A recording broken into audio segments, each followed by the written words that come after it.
அஸ்ஸலாமு அலைக்கும் வரஹ்மத்துல்லாஹி தஆலா வபரகாத்துஹு.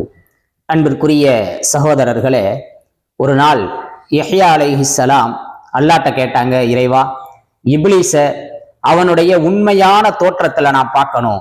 அவன் எப்படி இருந்தானோ அந்த உண்மையான தோற்றத்துல நான் பார்க்கணும். உள்ளது உள்ளபடி அவனை எனக்கு நீ காட்டு அப்படின்னு அல்லாஹ்ட்ட துவா கேட்டாங்க. அப்ப இறைவன் இப்லீஸ்ட்ட சொன்னா, நீ என்ன செய்யி, மண்ணிலிருந்து விரட்டப்பட்ட சமயம் எப்படி இருந்தையோ அதே மாதிரி நீ போய் அவர்கிட்ட போய் நில்லு அப்படின்னு.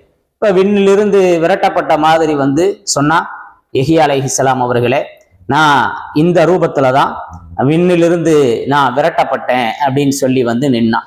இப்ப யஹ்யா அலைஹிஸ்ஸலாம் இப்லீஸை இப்படி ஏறத்து பாக்குறாங்க. அவன் தலையில 2 கொக்கி இருக்குது, இடுப்புல 2 குடத்தை மாட்டி இருக்கிறான். அதே மாதிரி அவனுடைய கால்ல சலங்கைகள் இருந்துச்சு. இப்ப யஹ்யா அலைஹிஸ்ஸலாம் இப்லீஸ்ட்ட கேட்டாங்க, உன் தலையில இருக்குதே அது என்ன அப்படின்னு. அதுதான் மனிதர்களின் அறிவை உறிஞ்சும் ஆயுதம் அப்படின்னு சொன்னான். உன் இடுப்புல 2 புறமும் குடம் கட்டி இருக்கிறையே அது ஏன் அப்படின்னு சொன்ன உடனே, மனிதர்கள் இறந்து போகையில இதுதான் சுவனத்து நீரு, இதை அருந்துங்கள்னு சொல்லுவேன், அதன் காரணமாக அவர்கள் அதை அருந்துவாங்க, அவர்களுடைய உள்ளத்தில் இருக்கிற இறை நம்பிக்கை அப்போ நீங்கிரும் அப்படின்னு சொல்லி இப்லீஸ் சொன்னான். உன் காலில் இருக்கிறது என்னன்னு யஹ்யா அலைஹிஸ்ஸலாம் கேட்டாங்க. சலங்கைகள். இதனுடைய அந்த கின்கினின் ஒளியில தான் அதற்கு ஏற்ற மாதிரி மனிதர்கள் பாட்டு செய்ப்பாங்க அப்படின்னு அவன் சொன்னான். பிறகு யஹ்யா அலைஹிஸ்ஸலாம் கேட்டாங்க, நீ மனிதர்களை எப்ப வழிகெடுப்ப அப்படின்னு கேட்டாங்க. இப்ப வயிறு நிரம்பி இருக்கும் நேரத்துல நான் வழிகெடுப்பேன்.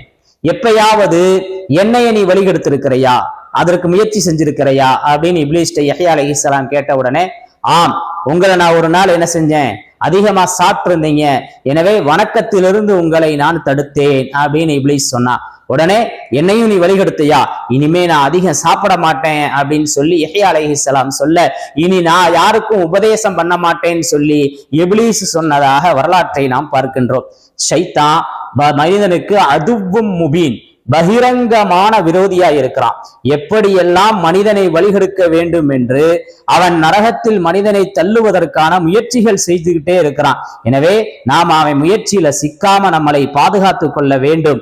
வயிறு நிரம்ப சாப்பிட்டு ஷைத்தானின் வலையில் சிக்காமல் குறைவாக சாப்பிட்டு நிறைந்த அமல்கள் செய்து அல்லாஹுவின் அடியாறுகளாக வாழ வேண்டும். அல்லாஹ் அருள் புரியட்டும்.